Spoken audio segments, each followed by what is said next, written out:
bondoso, tu és paciente conosco e por tua bondade e paciência nós estamos tendo um dia agradável diante do Senhor.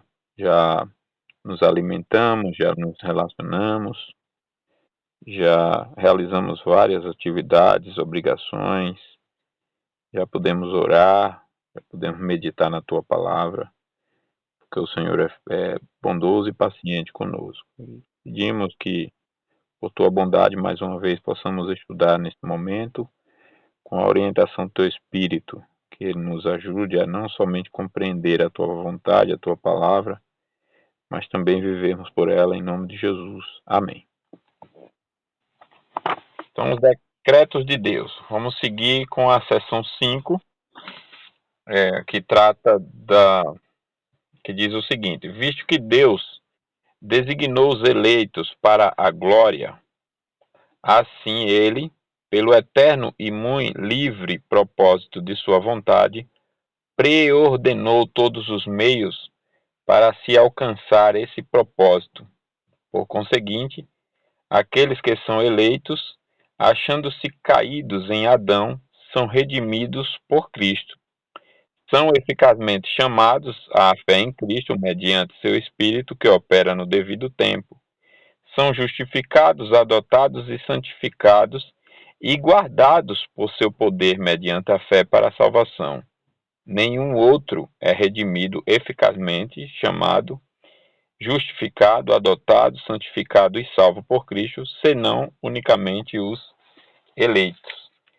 Nós encerramos a sessão 5 e ficamos para estudarmos a 6 semana passada, não foi? Nosso último estudo foi encerrando a 5 e começando a 6. Tem várias passagens aqui, né, que deixam claro esse entendimento na palavra, que todos os que Deus ordenou como seus eleitos, elegeu, eleitos para a sua glória, assim ele também, pelo seu poder, pelo seu eterno e muito livre propósito, aliás, de sua vontade, preordenou todos os meios para alcançar esse propósito. Então, tudo o que tem a ver com essa salvação eleita antes da fundação do mundo, essa salvação preordenada desses eleitos antes da fundação do mundo, tudo, portanto, então, a redenção em Cristo, por meio de Cristo, o chamado eficaz pela fé em Cristo e pelo Espírito somente, no próprio tempo, no devido tempo, a justificação, a adoção e a santificação, e depois o ser guardado por esse poder mediante a fé até o final, tudo isso acontece apenas nos eleitos. Não tem como a pessoa ser eleita e não ser salva, ou ser salva sem ser eleita. Não existe. São duas coisas que não estão na palavra de Deus. Tanto a eleição sem salvação, quanto a salvação sem eleição. E Deus, obviamente, providenciou tudo. Então, não tem como a pessoa ser redimida por Cristo sem ter sido eleita. Não tem como ela receber fé, o Espírito Santo operar essa fé no devido tempo na vida dela sem essa eleição. Não tem como a pessoa ser justificada, adotada e santificada sem essa eleição. Não tem como ela ser guardada pelo poder de Deus mediante a fé para a salvação se não for por essa eleição. Então, é Deus quem elege para a sua própria glória e a glória da sua graça, e nesses que ele elege é que ele aplica, vamos dizer assim, toda a obra salvadora de Cristo.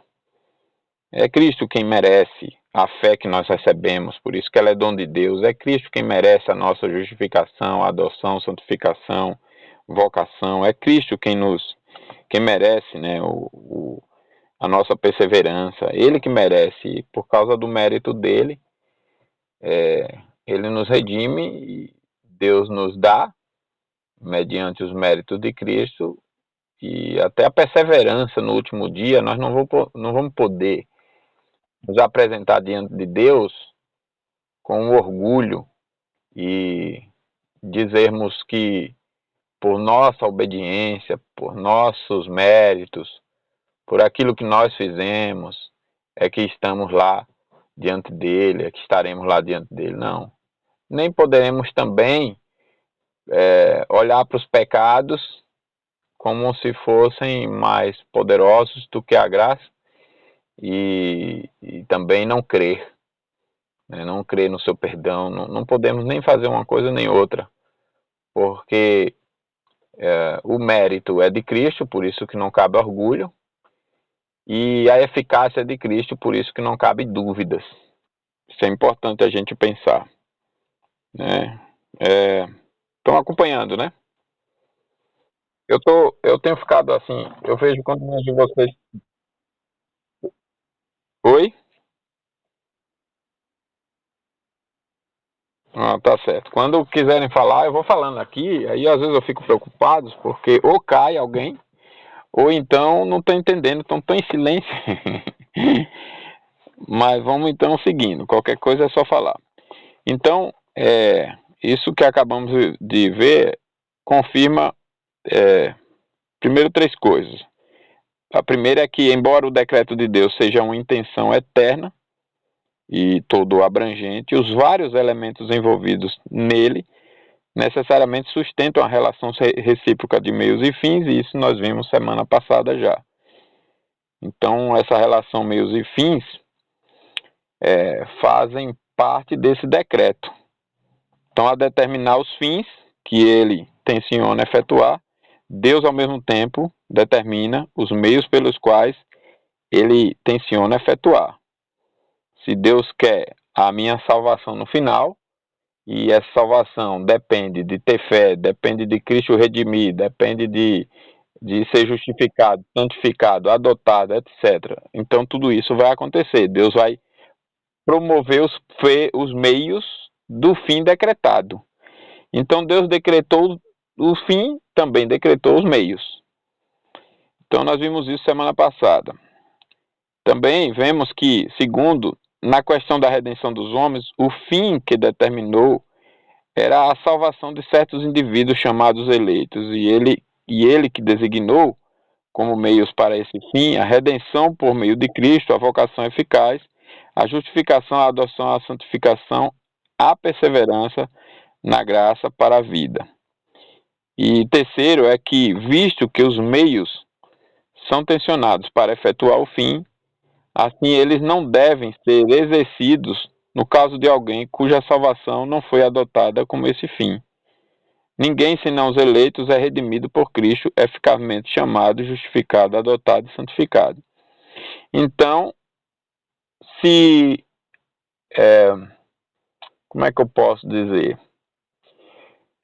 Se alguém não é eleito, nesse terceiro ponto, não vai ter, por exemplo, como chegar à salvação no último dia sem que os meios para ela tenham acontecido. Não tem como. Né? Então, visto que os meios são tensionados para efetuar o fim, assim eles não devem ser exercidos no caso de alguém cuja salvação não foi adotada como esse fim.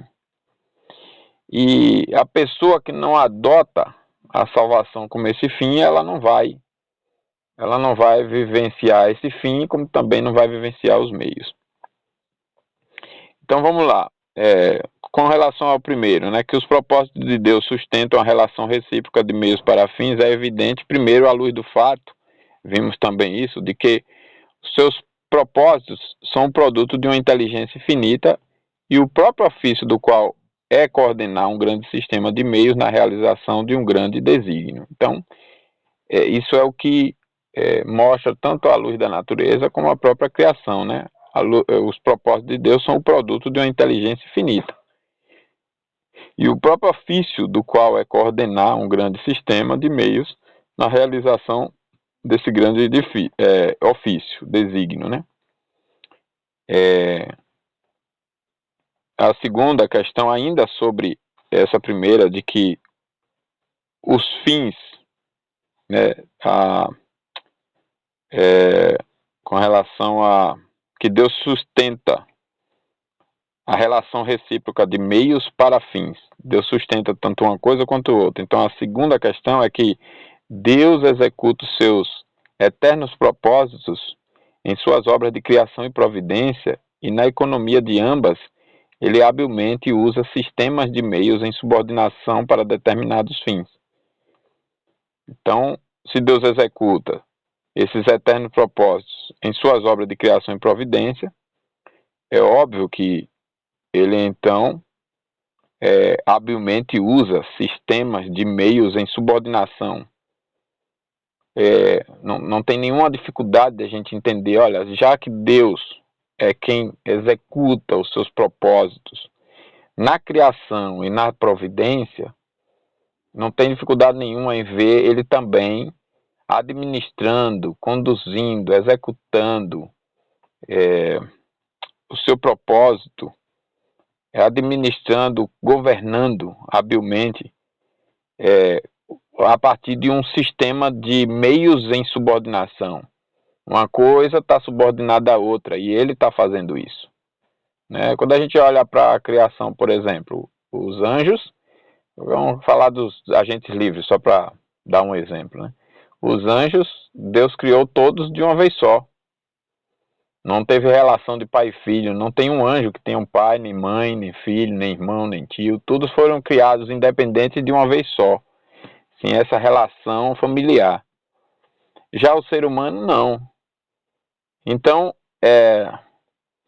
ele condicionou um sistema de subordinação na relação do ser humano.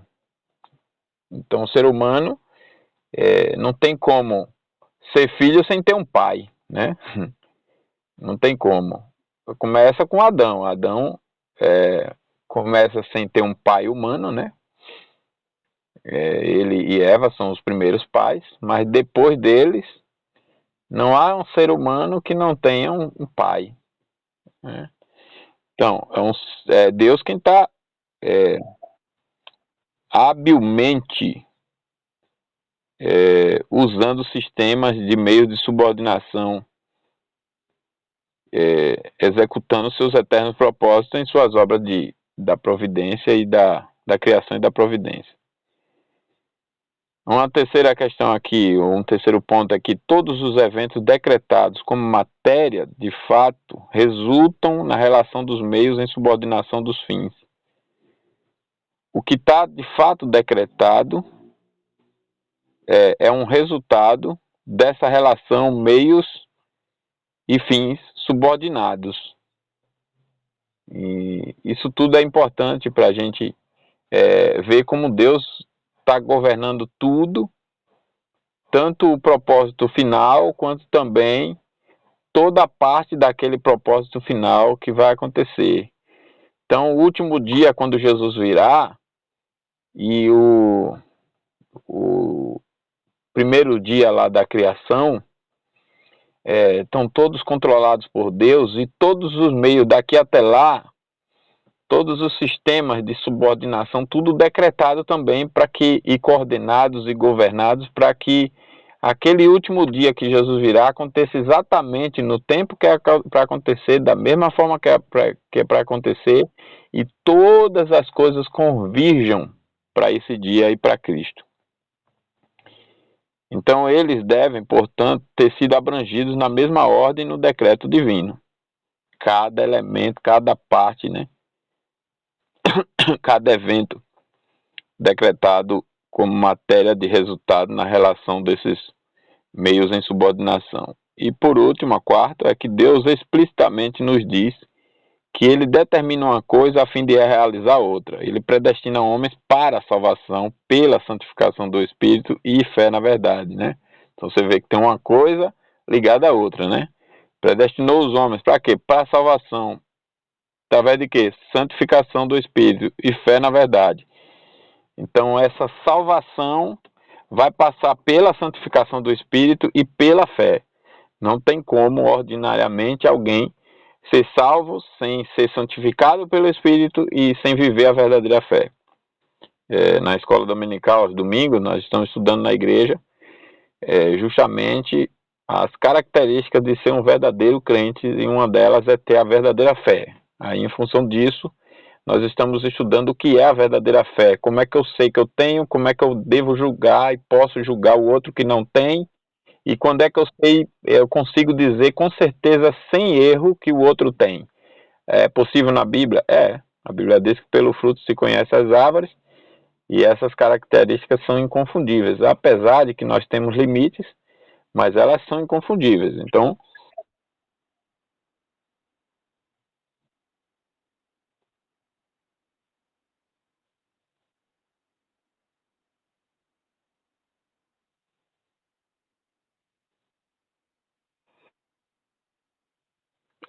essa questão da ordem, exatamente, a gente tratou disso também domingo, os 2 últimos domingos na EBD. A ordem, exatamente, a divergência na posição pelos próprios textos bíblicos. Eles não fecham essa conta aí.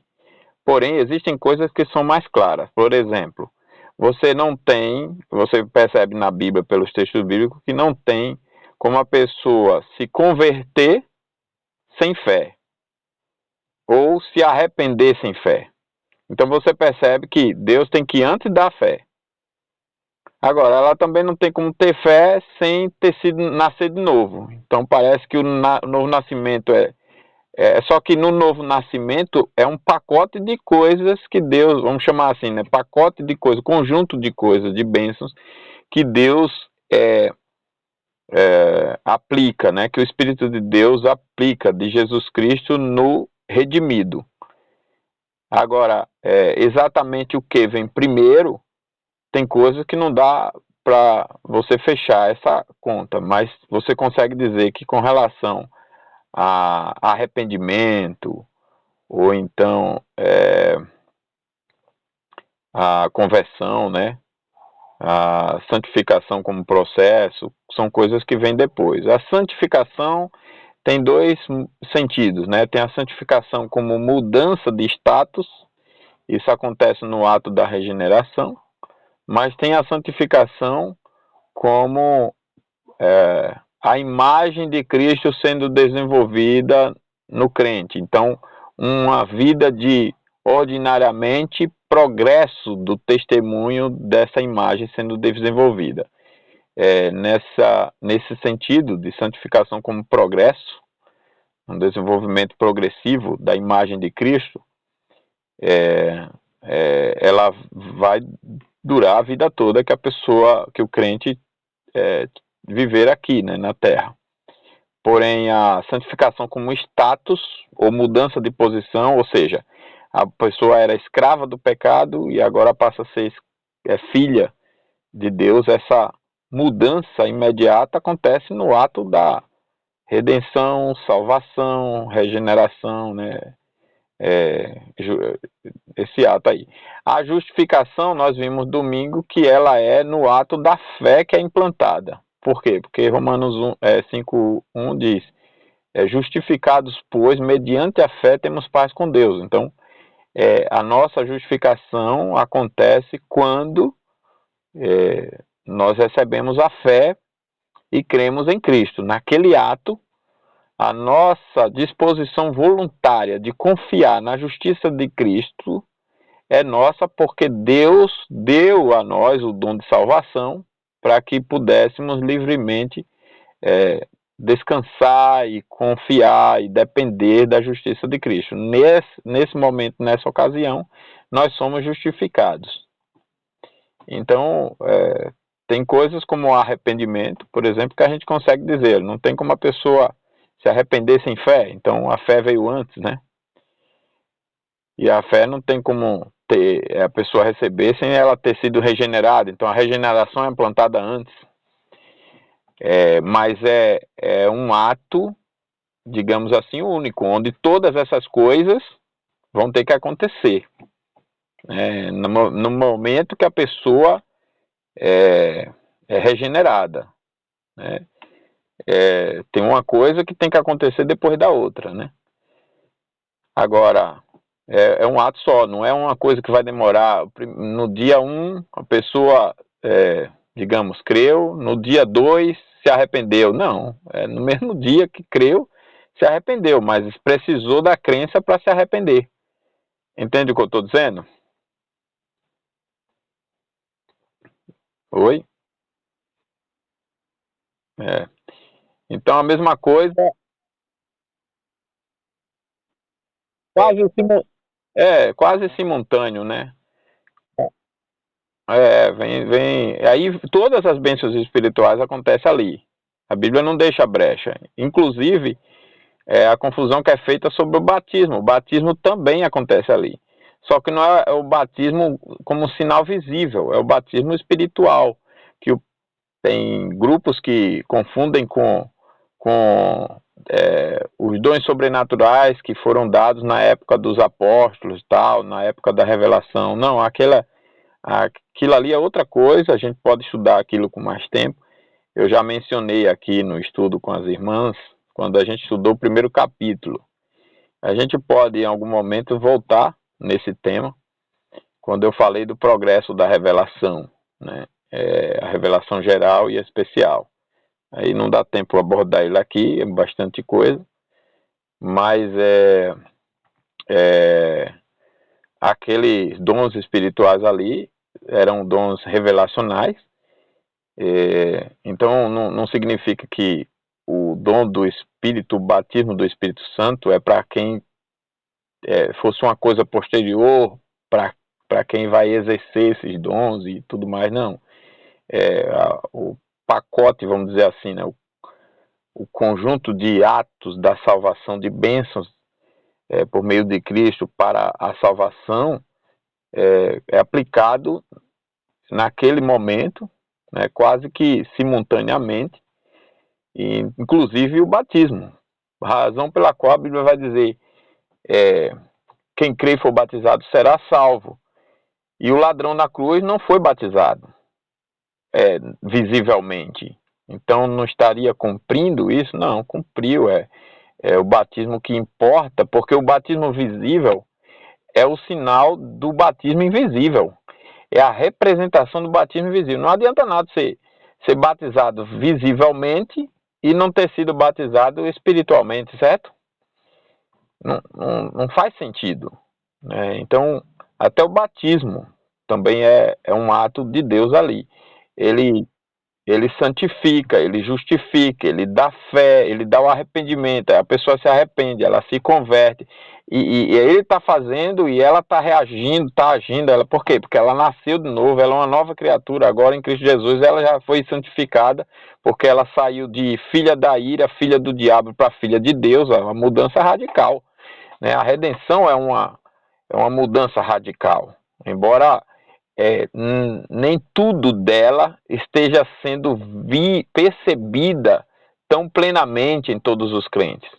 Por isso que a Bíblia fala que a, a natureza aguarda, né, a expectativa é a redenção e a revelação desses filhos de Deus. Quando a luz, né, a metáfora usada na Bíblia, a luz dessas vidas em santidade vão brilhar no último dia, assim, de uma maneira, olha eles ali, mas hoje esse brilho da igreja, não, embora a igreja a luz, o sal e luz desse mundo, mas esse sal e essa luz não vão brilhar tanto quanto poderia, ainda, porque é a luta nossa, a guerra nossa aqui e tal.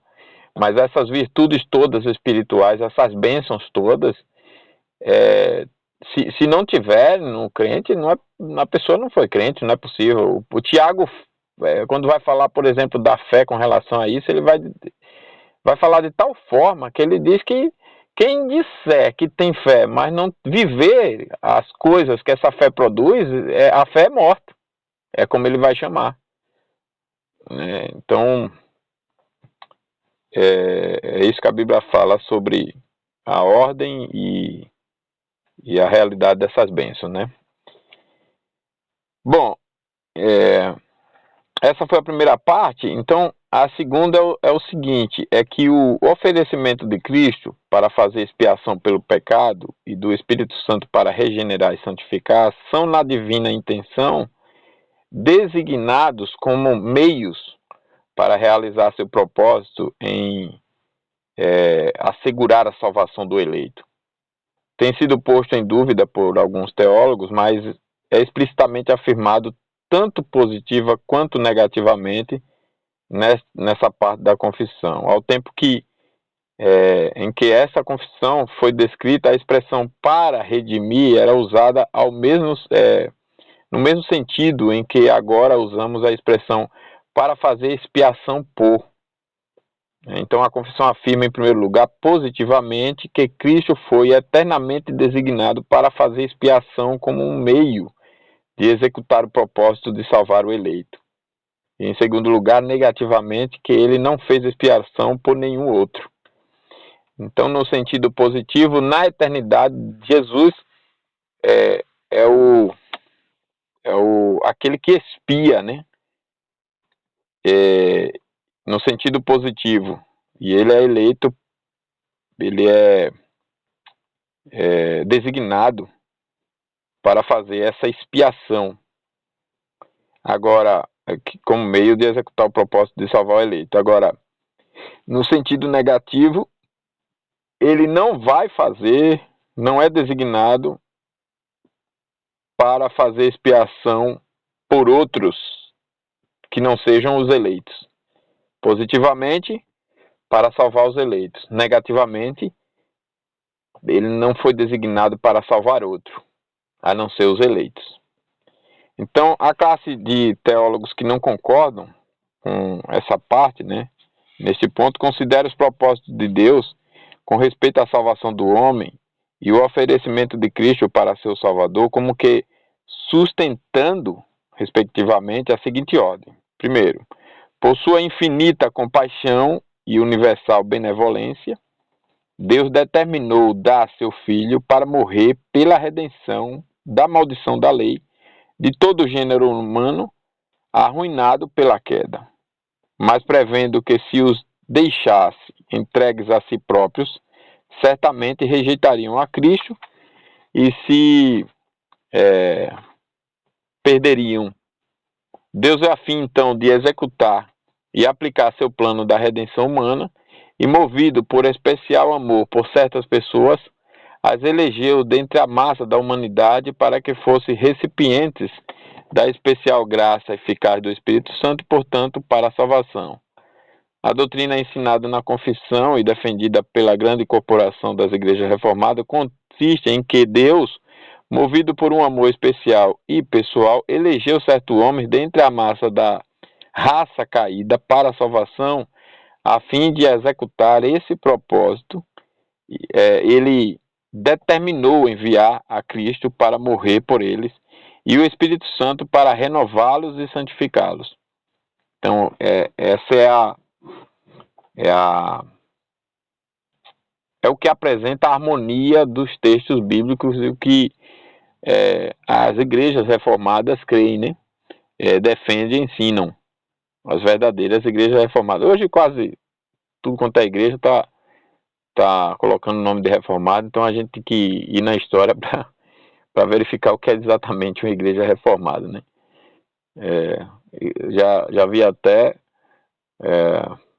parece um meme, né? Eu tinha lá numa mídia social, sei lá onde era, uma igreja reformada, ela existe de fato, né? Igreja reformada pentecostal. Eu digo, olha só, e por aí vai.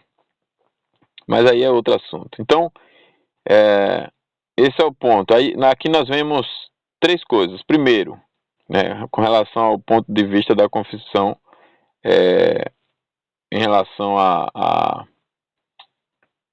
à eleição dessa massa caída e Jesus como então, a fim de executar esse propósito, Deus determinar enviar Cristo para morrer por eles e o Espírito para renová-los e santificá-los, né? Então a primeira coisa, com relação a esse ponto de vista da confissão como procedente, é evidente primeiro da própria afirmação do caso. O oferecimento de Cristo para morrer pelos eleitos é um meio muito adequado para executar o decreto de sua salvação. Em contrapartida, porém, o decreto de oferecer as eficientes influências do Espírito somente aos eleitos é um meio muito inadequado de executar o propósito de redimir todos os homens pelo sacrifício de Cristo.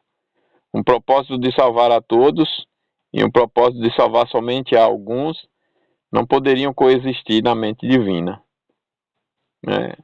Propósito de salvar todos e propósito de salvar alguns. Não são duas coisas coexistentes. Né? Ele escolheu salvar alguns, então é alguns. E se a salvação dele é eficaz para esses alguns, Cristo foi dado para esses alguns. Se Deus tivesse tido a vontade de salvar a todos, ele salvaria a todos, né? Segundo, então... Uhum, uhum, uhum.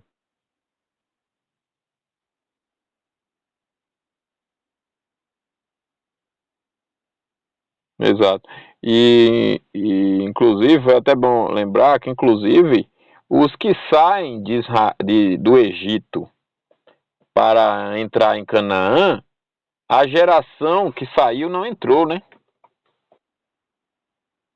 Josué e Caleb daquela geração. Aí quem vai entrar é justamente os filhos que cresceram, etc., e que agora eram todos um povo adulto. Agora, só Josué e Caleb, só esse povo, e mesmo assim nenhum deles por mérito, que faz justamente essa representação espiritual dessa eleição.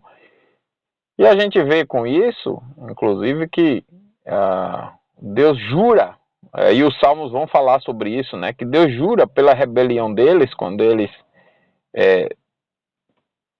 saem do Egito e murmuram logo em seguida, né? Atravessa ali o Mar Vermelho, já no Mar Vermelho ali se agitam, aí Deus faz aquele milagre, conduz o povo e salva o povo. No outro lado, o povo já começa a reclamar, falar contra Deus, ofender a Deus, blasfemar.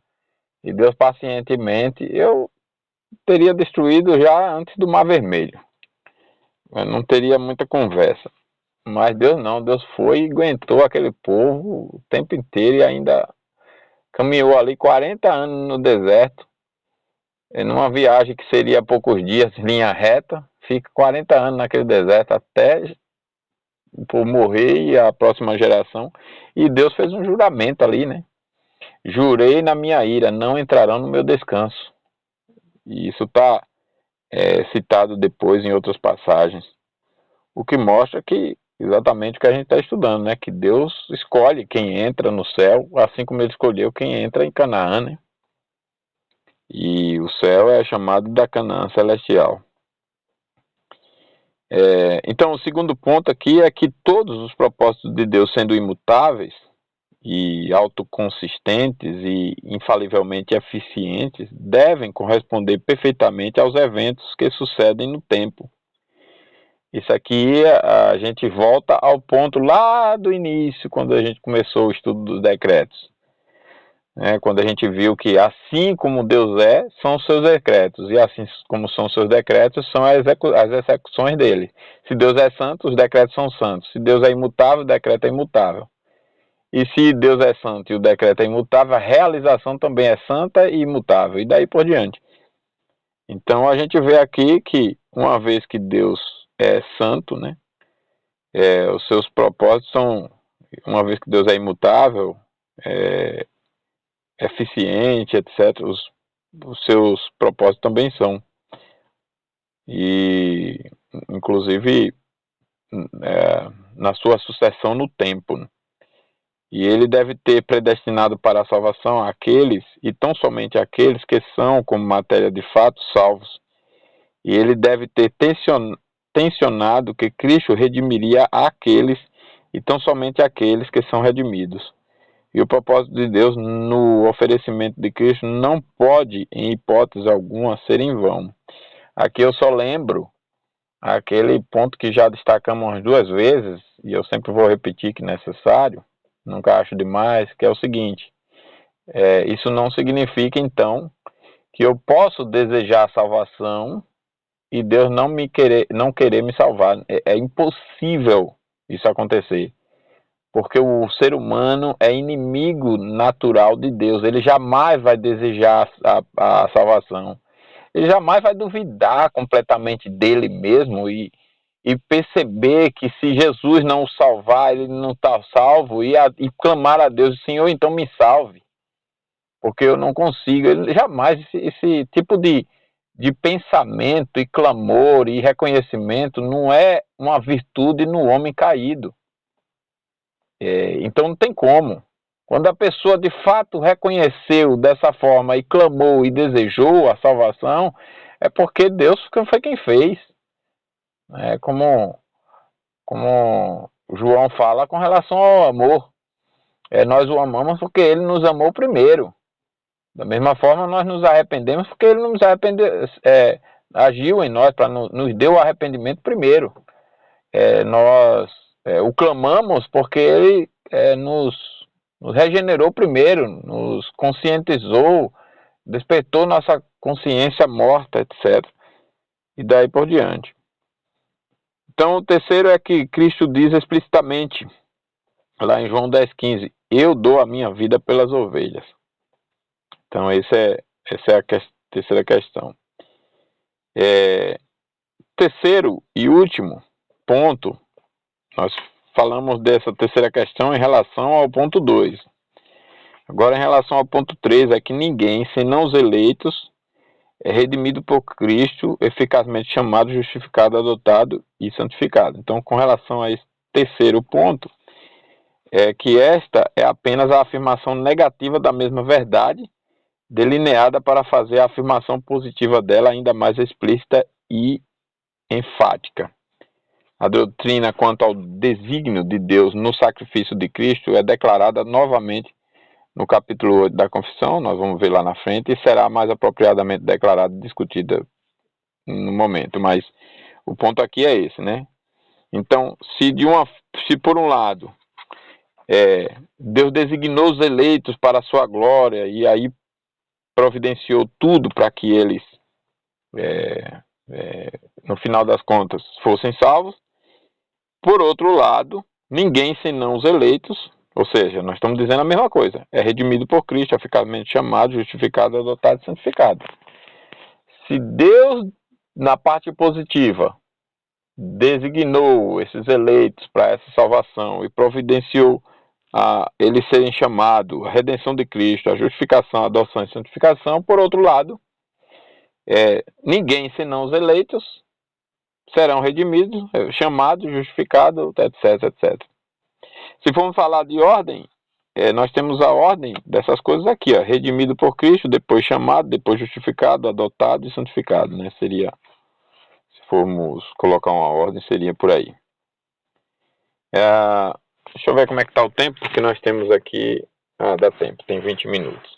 Nós temos aqui agora nós temos a sessão 7, aí tem 7, tem 8, aí na 8 a gente encerra, mas eu não sei se vai dar tempo para fechar 8 hoje. Mas antes de continuar, eu quero saber se todas estão acompanhando, entenderam. Deixa eu ver se alguém caiu aqui. Não, tá todo mundo aqui. Tá ninguém aqui falou no grupo, então tá ok. Então vamos seguir. Dona Deise tá por aí, Dona Sônia?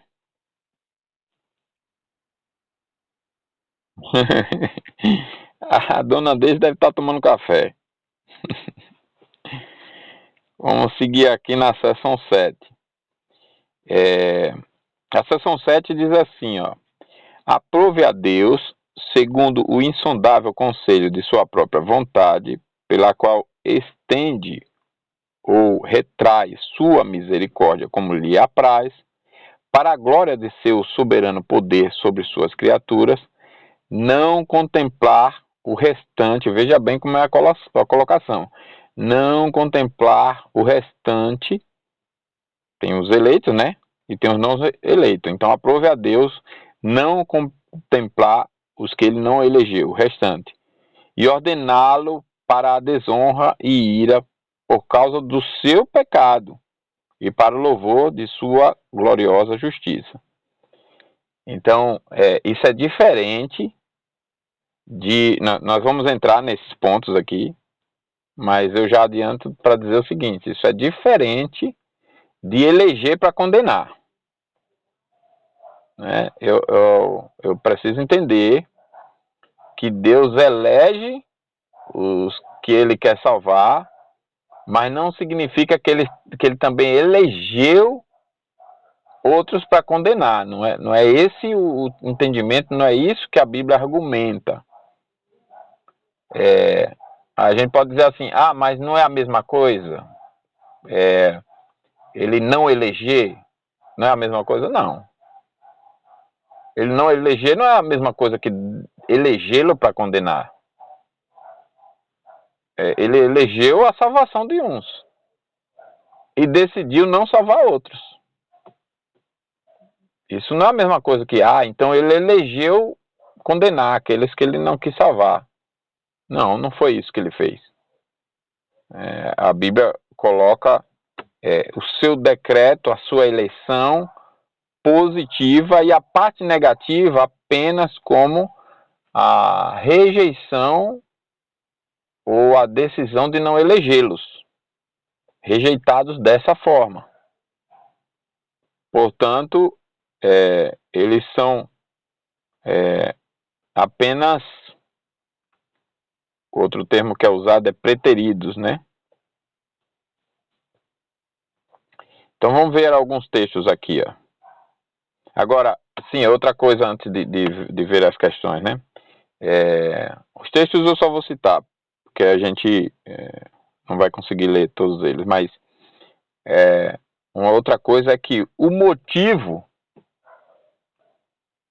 para Deus não salvar, como é que eu coloco isso aqui? Aliás, o motivo da condenação dos não salvos é o mesmo motivo que levaria os salvos a não serem salvos também, se fosse levado em conta,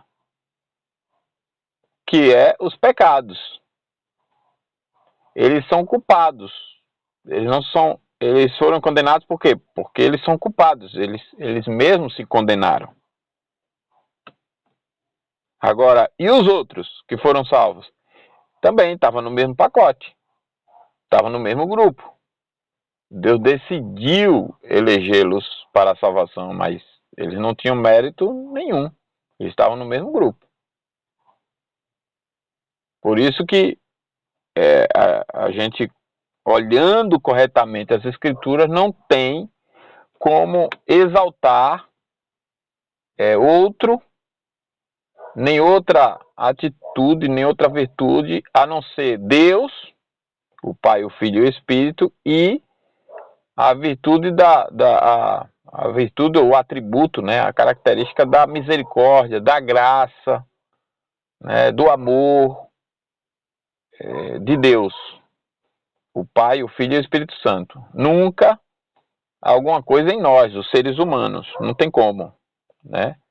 Porque em nós o que temos e o que merecemos é o que Paulo bem didaticamente coloca lá em Romanos 3:23, né? 6:23. O salário do pecado é a morte. Então, de nossa parte, o mérito é esse, é morte. Pelo que eu trabalho durante todos os dias para receber como salário a morte. Eu não trabalho pela salvação. Quem Uhum.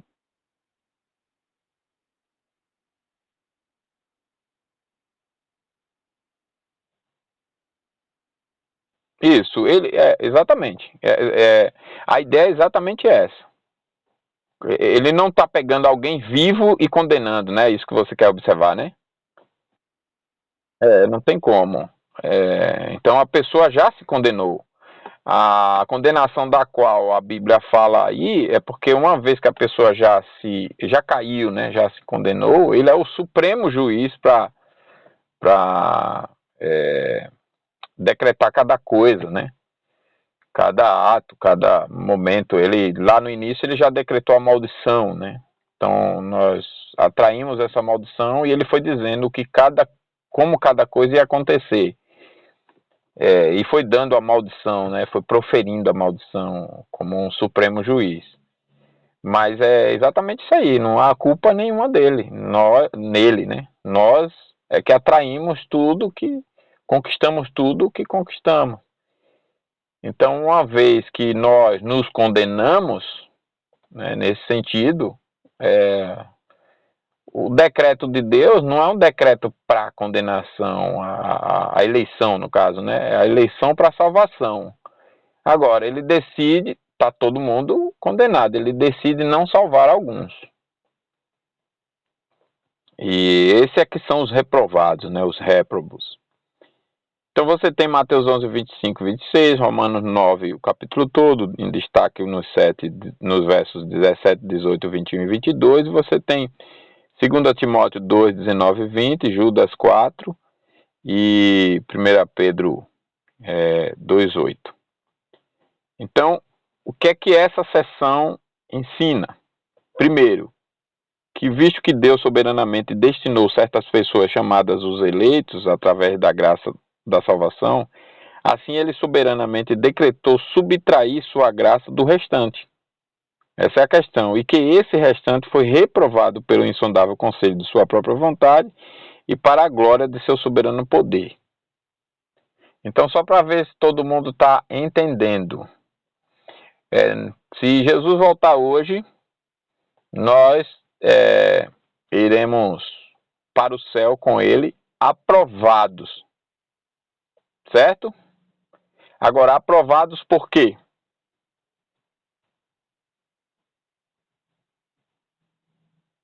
Oi?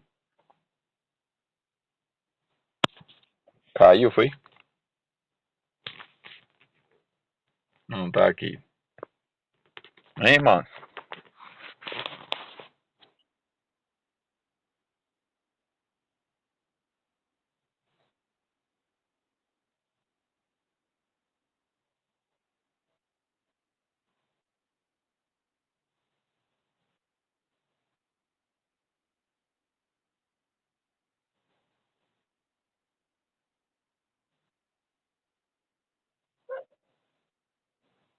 Alguém mais quer falar alguma coisa? Nós vamos ser recebidos. E a Bíblia diz aqui que uma parte da humanidade será reprovada. Significa então que a outra parte será aprovada. Se a reprovada é reprovada por suas culpas, a aprovada vai ser aprovada pelo quê? A irmã Vilma já destacou aí o mérito de Cristo, né? Então, aprovado porque a graça de Cristo merece essa aprovação. Então, Deus estará nos olhando pelo que Cristo fez, não pelo que nós deixamos de fazer. Agora, por outro lado, a fé, nós vimos várias coisas aqui, né? A fé que é dada para produzir essa vida de confiança na justiça de Cristo e consequente mudança de atitude, né? A nossa vida tem que ser uma vida de piedade, de amor real, verdadeiro, de santidade, uma vida de pureza. Então, é tudo mérito de Cristo mesmo. Mas nós somos aprovados porque, uma vez que Cristo, a graça de Cristo é a nossa aprovação, veja bem o termo, justificados, pois. Mas também porque a fé foi dada, mediante a fé. E essa fé me fez produzir aquilo que ela veio produzir em mim. Então, é nesse sentido. Segunda questão aqui, segundo ponto, é que Deus, consequentemente, determinou tratar a todos quantos deixou em seus pecados com perfeita justiça, segundo os próprios méritos deles, para o louvor de sua justiça, a qual demanda a punição de todo e qualquer pecado não expiado. O texto bíblico diz que Deus não deixa, não pode deixar nenhum pecado impune, nenhum culpado ser tratado como inocente. Então, a reprovação aqui é quando Deus, então, deixa aqueles que não são eleitos, não são salvos em seus pecados, com perfeita justiça, segundo os méritos deles, para o louvor da justiça divina, né? Onde ninguém pode ficar sendo culpado e ficar sem punição. O tribunal de Deus não é como o tribunal dos homens, que por mais que fosse justo, né, hoje em dia é um tribunal bem exalta só a injustiça, né, o erro. Pior ainda, mas eu falo de pelo menos tribunal que está tentando acertar, e que deixa escapar aqui e ali.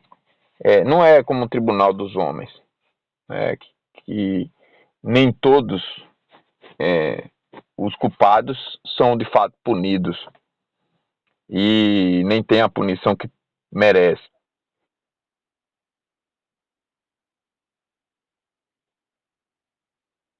Exatamente, ainda tem mais essa. Já o tribunal de Deus não deixa ninguém sem punição. Aí vem a maravilha. Olha como a justiça de Deus é exaltada. Ninguém fica sem punição. E aí a gente olha para nós, meu Deus, tem misericórdia de nós. A gente ora e clama, né? Porque nós somos pecadores. Onde é que a gente arranja um paro? Onde que a gente vai confiar no perdão de Deus, se Deus não deixa ninguém sem punição? No fato de que Deus lançou a nossa punição sobre o filho dele. Então não é que nós ficamos sem punição, é que houve aí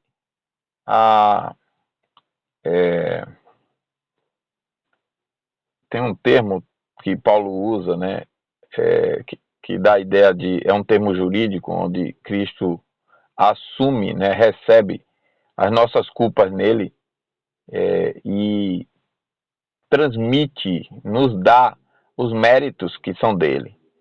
Então é isso que está acontecendo no povo de Deus. Jesus recebe as nossas punições e os méritos que são dele. Eu não mereço fé. Eu não mereço perdão. Eu não mereço reconciliação com Deus. Eu não mereço nada disso. Cristo foi quem conquistou essas bênçãos, embora ele não precisasse para ele, né? Ele não tinha culpa alguma. Mas ele quem conquistou para dar para o seu povo. E nós somos seu povo. Então todas essas bênçãos são méritos dele, né? É por isso que aquela música que a gente já cantou bastante aí, em muitas igrejas cantam, não está certo, né? Tudo que Jesus conquistou na cruz é direito nosso, é nossa herança. Não é não. É direito dele, é herança dele. É tudo dele. Nós somos co-herdeiros. É o que a Bíblia diz, não é? Co-herdeiro significa herdeiros com ele. Mas ele é quem tem o direito. Então, esse decreto de reprovação, como é chamado, é o aspecto que o eterno propósito de Deus apresenta em sua relação com aquela porção da família humana que será finalmente condenada em razão de seus pecados. Então, ele consiste em dois elementos. Primeiro, o negativo, que visto que o mesmo envolve uma determinação de passá-los por alto e da recusa de elegê-los para a vida. E o positivo, visto que ele envolve uma determinação de tratá-los com base nos princípios de estrita justiça, precisamente como merecem. E em seu aspecto negativo, a reprovação é simplesmente não eleição e é absolutamente soberana, repousando unicamente no beneplácito divino, já que os que são reprovados não são piores que os eleitos. Olha só.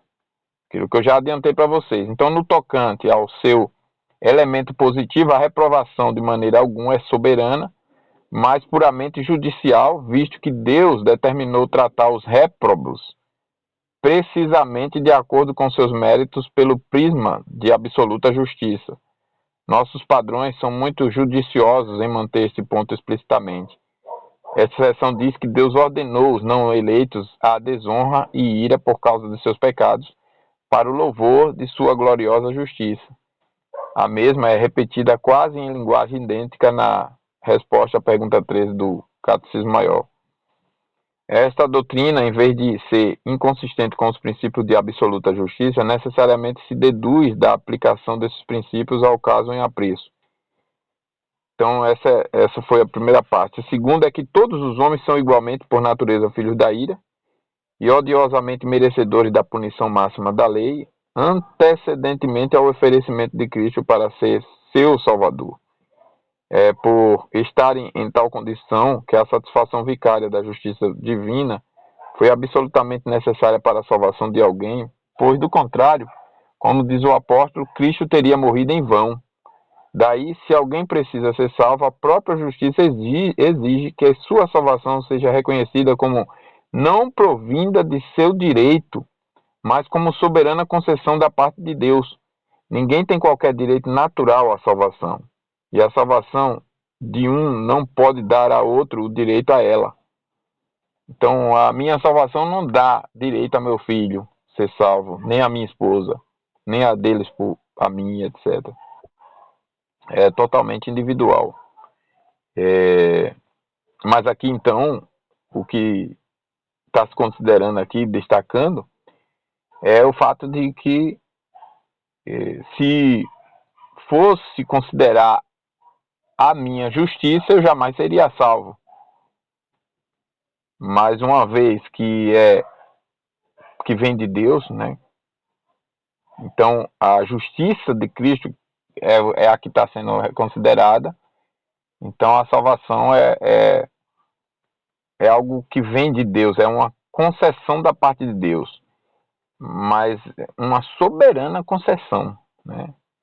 Porque eu não tenho qualquer direito natural a essa salvação. A segunda questão nesse ponto é que a salvação é declarada ser, em sua própria essência, uma questão de graça. E se é de graça, a seleção de seus objetos é inalienavelmente uma questão de discrição divina. Se é de graça, então a seleção desses objetos é uma questão de descrição divina. Tem várias passagens para esse ponto aqui, ó. Lamentações 3:22, Romanos 4:4, 11:6, Efésios 1:5-7, João 3:16 e 1 de João 3:16, depois 4:10. Mas eu vou continuar aqui, é só para as irmãs estão aí com os textos transcritos. Eu não sei se todos os que eu citei são todos os que estão aí ou se tem alguns diferentes. A versão que eu estou usando aqui, eu estou com esses textos. Então, esta doutrina supradeclarada é verdadeira, primeiro porque está necessariamente envolvida na doutrina bíblica da eleição ensinada nas sessões precedentes, e segundo, porque é expressamente ensinado na Escritura, lá em Romanos, como em 1 Pedro, Apocalipse, Judas, que, como o texto que diz, portanto, tem ele misericórdia de quem quer, e a quem quer endurece. Está lá em Romanos 9, né? Tem misericórdia de quem quer e a quem quer endurece. Essas passagens dá até para a gente conferir, né? A passagem que eu acabei de citar. Vamos dar uma olhada nelas aqui. Os irmãos estão com a Bíblia aí, né?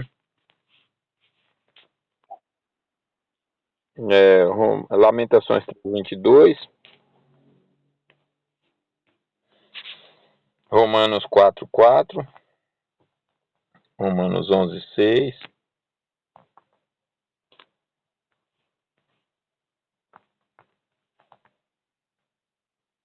Lamentações 3:22 diz: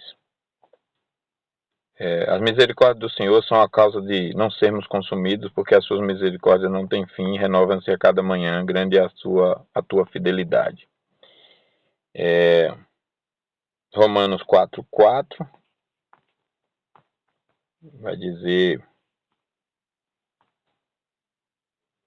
ora, ao que trabalha, o salário não é considerado como favor, e sim como dívida, mas ao que não trabalha, porém crê naquele que justifica o ímpio, a sua fé lhe é atribuída como justiça. Isso aqui é muito claro, né? Muito maravilhoso. Romanos 11:6. Ó. E se é pela graça, já não é pelas obras. Do contrário, a graça já não é graça. Efésios 1:5-7 nós lemos semana passada. João 3:16 é porque Deus amou o mundo de tal maneira que deu o seu Filho unigênito para que todo aquele que nele crê não pereça, mas tenha vida eterna. E a gente vai então para 1 de João 3:16. 16, depois 4:10. Aí diz assim: nisto conhecemos o amor que Cristo deu a sua vida por nós e devemos dar a nossa vida pelos irmãos. Então Cristo deu a vida, né? E 4:10 diz: nisto consiste o amor, não em que nós tenhamos amado a Deus, mas em que Ele nos amou e enviou seu Filho como propiciação pelos nossos pecados. Tem várias passagens que vão nessa direção, né? Romanos 9 todo, por exemplo, ele vai falar disso muito claramente. Terceiro, então, e último aqui é que Deus, com relação a essa doutrina ser verdadeira, né, é que Deus assevera o direito envolvido como sua justa prerrogativa.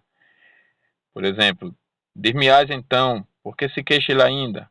Pois quem resiste à sua vontade? Mas, ó homem, quem és tu que a Deus replicas? Porventura, a coisa formada dirá a quem a formou, por que me fizeste assim? Ou não tem o oleiro, é o Romanos 9 que eu estava falando, né? Poder sobre o barro, para da mesma massa fazer um vaso para uso honroso e outro para uso desonroso? E que direis, se Deus, querendo mostrar sua ira e dar a conhecer seu poder, suportou com muita paciência os vasos de ira preparados para a perdição, para que também desse a conhecer as riquezas de sua glória nos vasos de misericórdia, que de antemão preparou para a glória? Esses versos são 19 a 23. É, aqui nós temos agora a seção 8 para finalizar, mas eu vou deixá-la para amanhã, que nós já chegamos em 4 minutos, 16:04. E amanhã, ao que tudo indica, nós já entramos também no capítulo 4, que é o capítulo da criação. Então aí eu pergunto se está tudo bem para as irmãs, se deu para entender, se tem questionamentos, correções, sugestões, fiquem à vontade.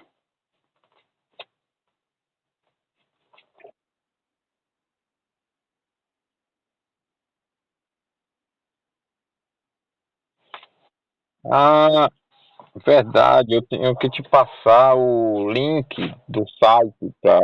Enquanto você não tiver, aí tem tudo lá nesse site. Eu vou te passar quando eu terminar aqui, não me deixe esquecer. É, Dona Deise, Dona Sônia e Dai,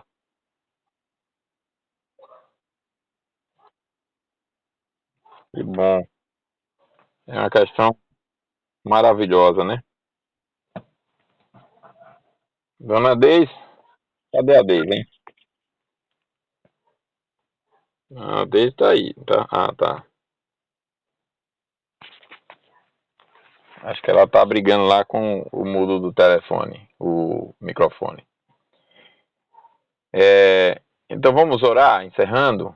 E, e aí, ah, amanhã a gente segue no mesmo ritmo e a gente, durante a semana, negocia a questão da segunda. Eu estou querendo ver se a gente passa a usar a segunda em função da dificuldade da sexta ou da incerteza, né? Mas aí a gente conversa durante a semana. Vamos orar? Vamos lá. Senhor, agradecemos a Ti por esse momento de paz que o Senhor nos deu, onde meditamos na Tua palavra mais uma vez. Agradecemos a Ti por nos fortalecer na fé, nos conduzir em lições e ensinos tão preciosos, às vezes nos ensinando, em outras ocasiões nos relembrando verdades, mas em todo caso sempre nos corrigindo, nos fortalecendo, nos renovando no Senhor, nos alimentando.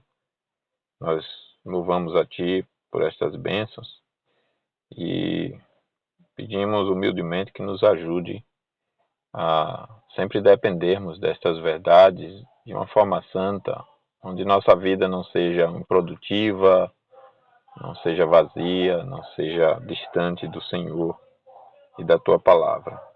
Que não sejamos meros ouvintes do que temos aprendido. Pedimos também, ó Pai, pela vida da irmã Ilse, que não pôde estar, pela vida da irmã Deda também. Abençoe nossas irmãs, esteja com elas. Permita-nos, ó Pai, nos reencontrar amanhã, no mesmo horário, e termos esse momento diante do Senhor. Pedimos que nos perdoe por muitas vezes desviar o nosso olhar da soberania do Senhor, outras vezes duvidarmos dela, outras vezes confiarmos mais em nós, ou confiarmos na tua soberania de eleger, de predestinar, uma confiança que, por alguma compreensão equivocada, nos faz improdutivos e nos faz muitas vezes cruzar os braços e aguardar uma salvação por aqueles que perecem, que jamais acontecerá se não pregarmos, se não falarmos as tuas verdades. Pedimos então que nos ajude a vivermos essas verdades em todas as áreas, para o louvor do teu nome. E te exaltamos, porque por essa doutrina a tua graça é perfeita, a tua justiça, os teus decretos são maravilhosos e nós temos em todos eles harmonia, verdade, justiça e descanso. Nós podemos confiar numa salvação onde aquele que garante é o Senhor, garante todas as partes dessa salvação. E nós louvamos o teu nome por essa maravilhosa doutrina, em nome de Cristo Jesus. Amém. Fiquem com Deus, queridas. Um abraço. Deus abençoe. Ah, mando. Mando sim.